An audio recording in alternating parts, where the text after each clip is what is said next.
I think one of the main things is getting the men out of the houses, getting them interested in doing jobs that maybe they've never tried before, and meeting other people. I can walk through the workshop and see somebody who's maybe been in the shed for, say, 3 weeks, and see the difference in the attitude towards the place, the attitude towards learning. They end up maybe going on a lathe and they make a right mess of it to begin with. That's quite possible, but it's part of the learning curve. And then within 6 weeks, they've turned out a bowl. He's over the moon that they can go home and say, I made this.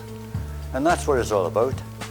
When I first started at the shed, I was one of the committee members, and my daughter had real expectations of what I was going to be able to achieve.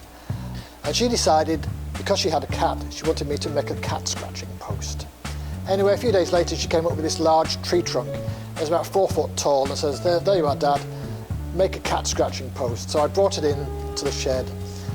Initially, it was Neil, who's our qualified joiner. He was helping me with some of the woodwork. And then I got Roy, who's in the metal workshop. He taught me how to bend metal and hit it with a hammer and bend it into the correct shape. So I learned an awful lot from these two guys early on. The best bit really was taking it round to my daughter some weeks later, saying, there you are. And she thought, this is the best thing my dad's ever done for me. And the cat just leapt on it straight away.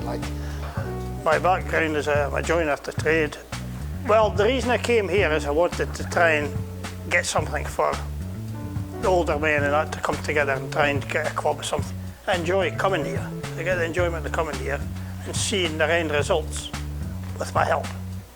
It's given me a bit of pride in knowing that I'm passing my skill on to somebody else. It gives you something to occupy your mind in your retirement. It's easy just to sit inside 4 walls. It's lovely to get out, find out there's something else that I can do in life. Yeah. I've learned that I seem to have a bit of a hidden talent for turning wood, in my opinion. It just needed help more than anything else, and somebody to believe in you more than anything else, you know. Anybody in the main shed will help you with anything at all that you ask. They'll never turn their back on you. I think one of the things I've learned is self-confidence. After the cat scratching post, I went home. My wife wanted me to move the greenhouse. To move the greenhouse, we have to move a shed. So it gave me confidence to move the shed, then the greenhouse. The greenhouse was a massive job. And I thought, yeah, I've learned something. It wasn't the skills I'd learned at the shed, but it boosted my self-confidence to actually do practical stuff.